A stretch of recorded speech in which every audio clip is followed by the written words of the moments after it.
कि अभी खाने में टॉक्सिन्स बहुत है, केमिकल्स बहुत है। खेतों में केमिकल है, खाने में, पीने में, सूंघने में, सब जगह केमिकल है।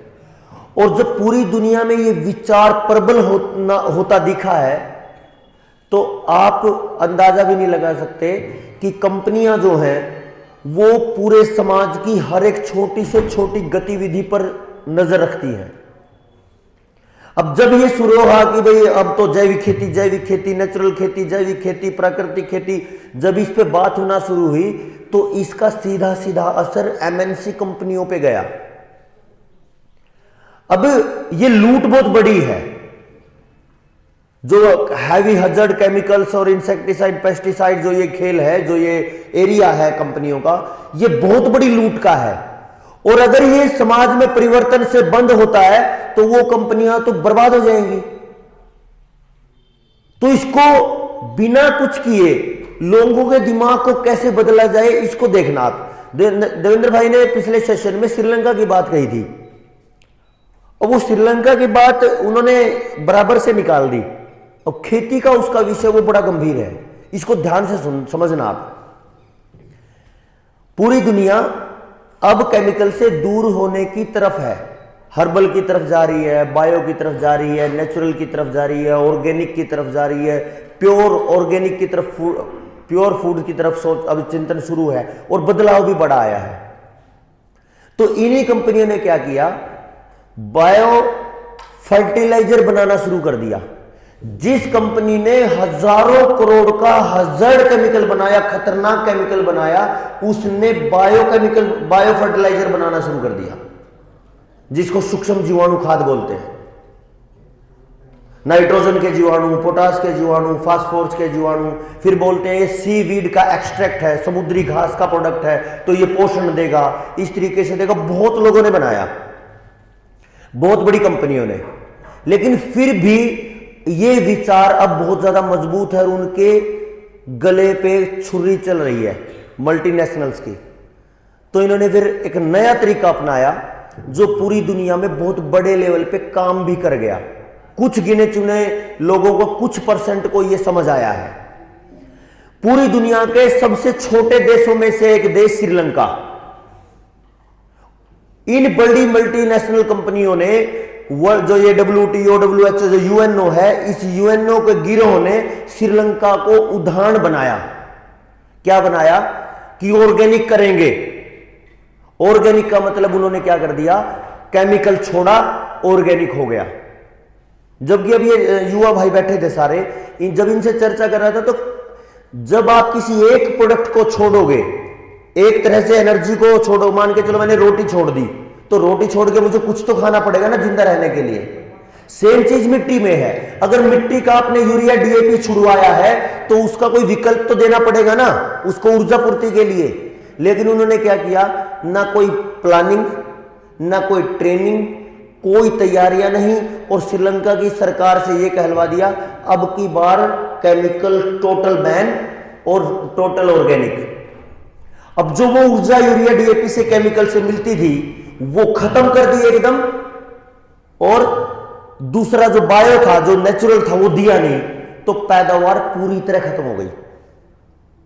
पैदावार मतलब पूरी तरह मतलब 70-80% खत्म हो गई। अब अगर किसी देश का इतने बड़े लेवल का प्रोडक्शन एकदम से 10 से 15-20% पे आ जाए तो भूखे मरेंगे। और इतने चालाक है ये, इन्होंने भारत पे एक्सपेरिमेंट नहीं किया, क्योंकि अगर भारत पे एक्सपेरिमेंट कर दे तो भारत इतना बड़ा है कि बहुत सारी कंपनियां तो भारत के दम पे चलती है। इतने लाखों करोड़ का, लाखों अरब का बिजनेस है। उन्होंने पकड़ा हरियाणा जैसे छोटे से देश को, जहां पे उन्होंने 100-200-400 करोड़ का इन्वेस्टमेंट सोच के कर दिया, और वहां रिजल्ट तो लिया छोटे से एरिया पे, और फैलाया पूरी दुनिया में क्या कि ऑर्गेनिक से प्रोडक्शन नहीं आती, उत्पादन 0 हो जाएगा। और ये जो चर्चा है, ये जो उनका ये अभियान है, ये पूरी दुनिया में एक विचार बनाने के लिए बाकायदा प्लानिंग से किया, और पूरी दुनिया में प्रचारित भी इस तरीके से किया कि भाई ऑर्गेनिक अगर करोगे तो नाश हो जाएगा किसानों का, उत्पादन नहीं आएगा। जबकि पिछले 10-15 साल से बहुत सारे लोग तो इस विचार पे चल रहे हैं कि मेरा अपना व्यक्तिगत विचार और प्रैक्टिकल है, पहली बार पूरी पैदावार बिना केमिकल बिना बाजार, और ये सिद्ध है। अगली बार जब हम मिलेंगे स्पेशली इस पे सेशन रखेंगे तो 1-2 घंटे में यह सिद्ध हो जाएगा कि भी ऐसा तो है। क्यों करते हैं ये? जैसे एक दीमक है, दीमक का अपना स्वभाव है, उसका धर्म है कि भाई वो केवल सूखी चीज को खाएगी। दीमक हमेशा ऐसे सेल्स को खाती है, ऐसी कोशिका को खाती है जिसमें प्राण नहीं होते, डेड सेल पे काम करती है दीमक, डेड सेल्स को खाएगी। कुत्ता मर गया हो, पेड़ कटा पड़ा हो, कोई जीव मरा पड़ा हो, कुछ भी ऐसा हो जिसमें सांस नहीं है, उस पे दीमक आएगी। लेकिन एक समस्या क्या आती है, जब हम देखते हैं खेतों में तो जिंदा पौधे को खा जाती है दीमक। धान का पौधा है, बाजरे का पौधा है, गेहूं का पौधा है, उसको तो जिंदा पौधे को खा जाती है। लेकिन इसके पीछे कारण कुछ और है। बीमार है मिट्टी, पोषण के असंतुलन के कारण मिट्टी बीमार है, तो जैसे ही पौधा होगा तो जड़ में बीमारी आएगी। वो बीमारी जो दिखती नहीं है, केवल सूक्ष्मदर्शी यंत्र से दिख सकती है, आंखों से नहीं दिखती। और जब वो बीमारी आई तो जड़ मर गई। जड़ धीरे धीरे जब मर रही है तो प्रकृति की तरफ से एक संदेश आता है कि वहां पे डेड सेल्स हैं, मरी हुई चीज है, तो दीमक वहीं पे अपने आप पहुंच जाती है। जैसे आप देखो, अगर यहां पे आपने मीठे का छोटा सा टुकड़ा डाल दिया, कितनी भी दूर चींटी हो वो अपने आप आपको वहां पे मिलेगी। वो प्रकृति का स्वाभाविक गुण है उनका। तो दीमक खाती किसको है? मरे हुए को। और मारा किसने? बीमारी ने। तो जड़ को मारा बीमारी ने, और जड़ को मरते ही अब आएगा नंबर दीमक का।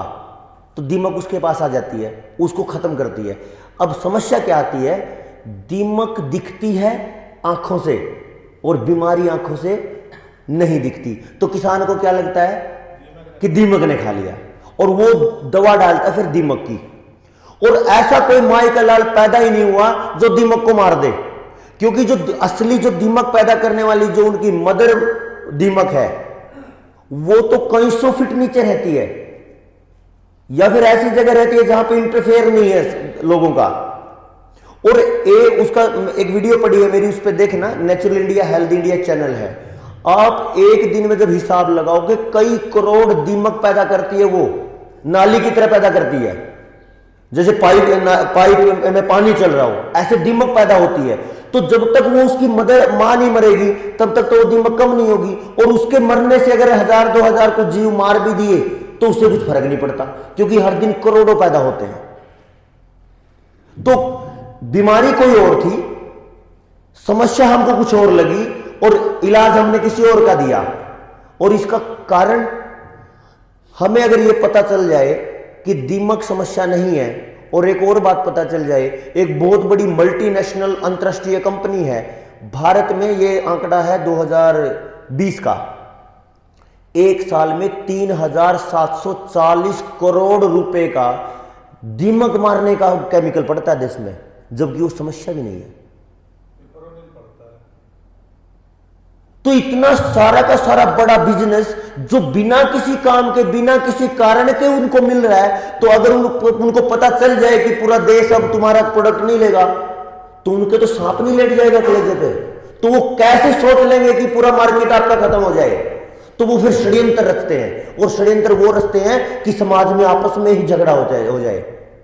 ऑर्गेनिक नहीं करेंगे तो ऑर्गेनिक कर देंगे तो ये हो जाएगा, पैदावार नहीं आएगी, ऐसा हो जाएगा, वैसा हो जाएगा। और ये बड़े लेवल पे अंतर्राष्ट्रीय स्तर पे चलता है।